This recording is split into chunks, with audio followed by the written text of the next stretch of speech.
Friends, ನೀವೇನಾದರೂ ರೈಲ್ವೆಯಲ್ಲಿ ಉದ್ಯೋಗ ಹುಡುಕ್ತಾ ಇದ್ದೀರಾ, ಹಾಗಿದ್ರೆ ಕರೆಕ್ಟಾಗಿರೋ ವಿಡಿಯೋನೇ ಕ್ಲಿಕ್ ಮಾಡಿದ್ದೀರಾ.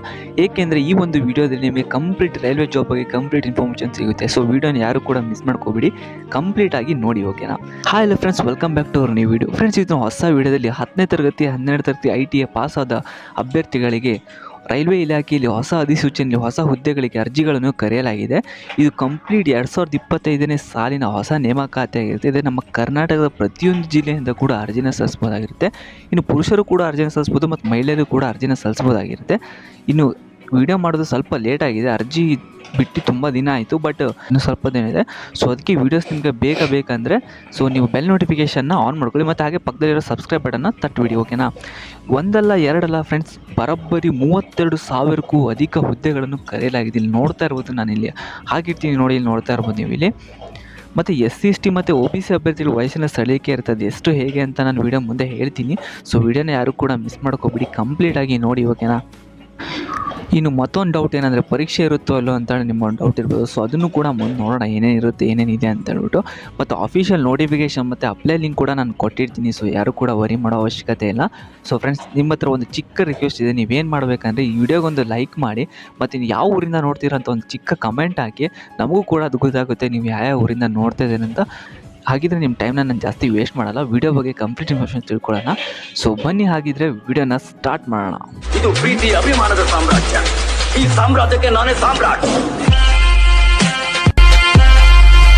ಫ್ರೆಂಡ್ಸ್, ಇಲ್ಲಿ ಇಲಾಖೆ ಹೆಸರು ನೀವು ನೋಡ್ತಾ ಇರ್ಬೋದು, ರೈಲ್ವೆ ನೇಮಕಾತಿ ಮಂಡಳಿ ಅಂತ ಹೇಳ್ಬೋದು, RRB ಅಂತ ಹೇಳ್ಬಿಟ್ಟು ನಿಮ್ಗೆ ಗೊತ್ತೇ ಇದೆ.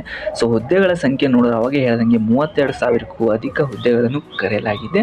ಇನ್ನು ಹುದ್ದೆಗಳ ಹೆಸರು ನೋಡಿದ್ರೆ ನೋಡ್ತಾ ಇರ್ಬೋದು, ಸಹಾಯಕ ಗ್ರೂಪ್ ಡಿ ಅಂತ ಹೇಳ್ಬಿಟ್ಟು ಇನ್ನೂ ತುಂಬ ಹುದ್ದೆಗಳು ಕರೆಯಲಾಗಿದೆ. ಅದನ್ನ ಡೀಟೇಲ್ ಆಗಿ ನಾನು ನಿಮಗೆ ನೆಕ್ಸ್ಟು ಹಾಕ್ತೀನಿ, ಓಕೆನಾ? ಇನ್ನು ಉದ್ಯೋಗ ಸ್ಥಳ ನೋಡಿ ಅಖಿಲ ಭಾರತ ಅಂತಿದೆ. ಸೊ ಭಾರತದಲ್ಲಿ ಅಖಿಲ ಭಾರತ ಆಲ್ ಓವರ್ ಇಂಡಿಯಾ ಹೈರಿಂಗ್ ಮಾಡ್ಕೊಳ್ತಿದ್ದಾರೆ. ಸೊ ನಮ್ಮ ಕರ್ನಾಟಕದವ್ರು ಅಪ್ಲೈ ಮಾಡ್ಬೋದಾಗಿತ್ತು, ಓಕೆನಾ? ಇನ್ನು ಅಪ್ಲಿಕೇಶನ್ ಮೋಡ್ ನೋಡಿದ್ರೆ ಆನ್ಲೈನಲ್ಲಿ ನೀವು ಅರ್ಜಿನ ಸಲ್ಲಿಸಬೇಕಾಗಿರುತ್ತೆ, ಓಕೆನಾ?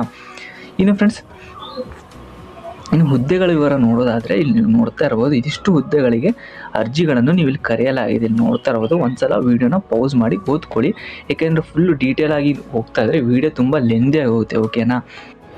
ಇನ್ನು ಫ್ರೆಂಡ್ಸ್, ಇನ್ನು ವಯೋಮಿತಿ ನೋಡೋದಾದರೆ ಇಲ್ಲಿ ನೋಡ್ತಾ ಇರ್ಬೋದು, ಅಭ್ಯರ್ಥಿಯು 1 ಜುಲೈ 2025ರಂತೆ ಕನಿಷ್ಠ 18 ವರ್ಷಗಳು ಮತ್ತು ಗರಿಷ್ಠ 36 ವರ್ಷಗಳನ್ನು ಹೊಂದಿರಬೇಕು ಅಂತ ಹೇಳಿದ್ದಾರೆ. 18 ವರ್ಷದಿಂದ ಗರಿಷ್ಠ 36 ವರ್ಷದೊಳಗಿನವರು ಅರ್ಜಿನ ಸಲ್ಲಿಸ್ಬೋದಾಗಿರುತ್ತೆ. ಇನ್ನು ವಯೋಮಿತಿ ಸಡಿಲಿಕೆ ಕೂಡ ಇರುತ್ತೆ, ಅದೆಷ್ಟು ಅಂತ ನೋಡೋಣ ಮುಂದೆ, ಓಕೆನಾ? ಇನ್ನು ವಯೋಮಿತಿ ಸಡಿಲಿಕೆಯಲ್ಲಿ ನೋಡ್ತಾ ಇರ್ಬೋದು ನೀವು ಇಲ್ಲಿ 2A 2B 3 ಅಭ್ಯರ್ಥಿ ನೋಡಿ 3 ವರ್ಷ ತನಕ ವಯೋಮಿತಿ ಸಡಿಲಿಕೆ ಇರುತ್ತೆ. ಇನ್ನು SC/ST ಅಭ್ಯರ್ಥಿ ನೋಡಿ 5 ವರ್ಷ ತನಕ ವಯೋಮಿತಿ ಸಡಿಲಿಕೆ ಇರುತ್ತೆ. ಇನ್ನು ಅರ್ಜಿ ಶುಲ್ಕ ನೋಡೋದಾದರೆ SC/ST ಅಲ್ಪಸಂಖ್ಯಾತ ಸಮುದಾಯಗಳು, EBC ಮತ್ತು PWBD ಮಹಿಳೆ, ಟ್ರಾನ್ಸ್ಜೆಂಡರ್ ಮಾಜಿ ಸೈನಿಕ ಅಭ್ಯರ್ಥಿಗಳಿಗೆ ನೋಡ್ತಾ ಇರ್ಬೋದು 250 ರೂಪಾಯಿ ಅರ್ಜಿ ಶುಲ್ಕ ಇಟ್ಟಿದ್ದಾರೆ. ಇನ್ನು ಎಲ್ಲ ಇತರ ಅಭ್ಯರ್ಥಿ ನೋಡಿ 500 ರೂಪಾಯಿ ಅರ್ಜಿ ಶುಲ್ಕ ಇಟ್ಟಿದ್ದಾರೆ. ಇದು ತುಂಬ ಜಾಸ್ತಿ ಆಯಿತು ಅನಿಸುತ್ತೆ, ಬಟ್ ನಿಮ್ಮ ಅನಿಸಿಕೆನ ಸ್ವಲ್ಪ ಕಮೆಂಟಲ್ಲಿ ತಿಳಿಸಿ. ಇನ್ನು ಪಾವತಿ ವಿಧಾನ ನೋಡೋದಾದರೆ ಆನ್ಲೈನ್ ಮೂಲಕ ನೀವು ಇಲ್ಲಿ ಅರ್ಜಿನ ಸಲ್ಲಿಸಬೇಕಾಗಿರುತ್ತೆ. ಆನ್ಲೈನ್ ಮೂಲಕ ನೀವು ಇಲ್ಲಿ ಪೇಮೆಂಟ್ನ ಮಾಡಬೇಕಾಗಿರುತ್ತೆ. ಇನ್ನು ನೆಕ್ಸ್ಟ್ ನೋಡೋದಾದ್ರೆ ಇನ್ನು ಫ್ರೆಂಡ್ಸ್, ಶೈಕ್ಷಣಿಕ ಅರ್ಹತೆ ನೋಡೋದಾದರೆ ರೈಲ್ವೆ ನೇಮಕಾತಿ RRB ಅಧಿಕೃತ ಅಧಿಸೂಚನೆ ಪ್ರಕಾರ ಅಭ್ಯರ್ಥಿಗಳು ಮಾನ್ಯತೆ ಪಡೆದ ಯಾವುದೇ ಬೋರ್ಡ್ಗಳು ಅಥವಾ ವಿಶ್ವವಿದ್ಯಾನಿಲಯಗಳಿಂದ 10ನೇ ತರಗತಿ ಮತ್ತು ITIಯನ್ನು ಪೂರ್ಣಗೊಳಿಸಿರಬೇಕಂತ ಹೇಳಿದ್ದಾರೆ. ಮತ್ತು ಸಂಬಂಧಪಟ್ಟ ಕೋರ್ಸ್ನು ಮಾಡಿರಬೇಕಾಗಿರುತ್ತೆ. ಸೊ ಇನ್ನು ಆಯ್ಕೆ ವಿಧಾನ ನೋಡೋದಾದರೆ ಅವಾಗ ಹೇಳ್ದಂಗೆ ಟೆಸ್ಟ್ ಇರುತ್ತೆ ಅಲ್ಲೋ ಕೇಳಿದ್ರೆ, ಸೊ ಟೆಸ್ಟ್ ಇರುತ್ತೆ, ಕಂಪ್ಯೂಟರ್ ಆಧಾರಿತ ಪರೀಕ್ಷೆ ಮತ್ತು ಸಂದರ್ಶನ ಇರುತ್ತೆ. ಕಂಪ್ಯೂಟರ್ ಆಧಾರಿತ ಪರೀಕ್ಷೆ ಅಂದರೆ ಒಂದು CBT ಟೆಸ್ಟ್ ಇರುತ್ತೆ, ಮತ್ತು ಅದರಲ್ಲಿ ಏನಾದ್ರು ನೀವು ಆಯ್ಕೆ ಆದರೆ ನೆಕ್ಸ್ಟ್ ಸಂದರ್ಶನ ಇರುತ್ತೆ. ಸಂದರ್ಶನ ಅಂದರೆ ಇಂಟರ್ವ್ಯೂ ಮೂಲಕ ನಿಮಗೆ ಹೈರಿಂಗ್ನ ಮಾಡ್ಕೊಳ್ತಾರೆ, ಓಕೆನಾ? ಇನ್ನು ಫ್ರೆಂಡ್ಸ್, ಪ್ರಮುಖ ದಿನಾಂಕಗಳು ನೋಡೋದಾದರೆ ಇನ್ನೇನು ಅರ್ಜಿನ ಸಲ್ಲಿಕೆ ಸ್ಟಾರ್ಟ್ ಆಗಿಬಿಟ್ಟಿದೆ. ಇನ್ನು ಎಂಡ್ ಆಗೋ ಡೇಟ್ ಬಂದುಬಿಟ್ಟು 22 ಫೆಬ್ರವರಿ 2025 ಆಗಿದೆ. ನೀವು ಆದಷ್ಟು ಬೇಗ ಅರ್ಜಿನ ಸಲ್ಲಿಸಬೇಕಾಗಿರುತ್ತೆ. ವಿಡಿಯೋ ಮಾಡೋಕ್ಕೆ ಸ್ವಲ್ಪ ಲೇಟ್ ಆಗಿದೆ, ಬಟ್ ಇನ್ನೂ ಟೈಮ್ ಇದೆ.